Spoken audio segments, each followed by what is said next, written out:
বিশ্ব কর্মসূচি। তরুণদের ভাবনা। তরুণদের ভাবনা বলতে কি বোঝায়? আমি একজন তরুণ।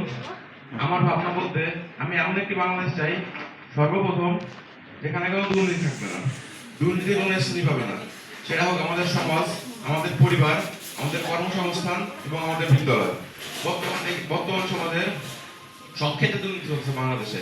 স্বাভাবিক সাপোজ বাংলাদেশের নির্বাচনের সময় যার ক্ষমতা বেশি সব করতে হবে, এটা কেন?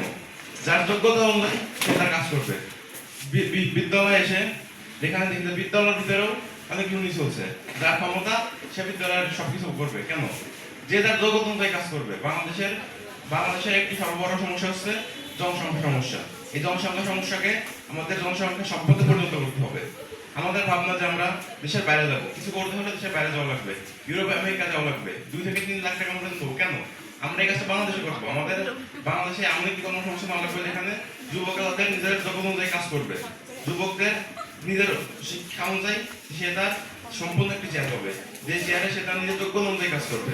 আমাদের দেশের জনসংখ্যা কেন বাইরে যাবে? আমরা আমাদের দেশের জনসংখ্যাকে নিজের দেশে রেখে কাজ করাবো। বাংলাদেশের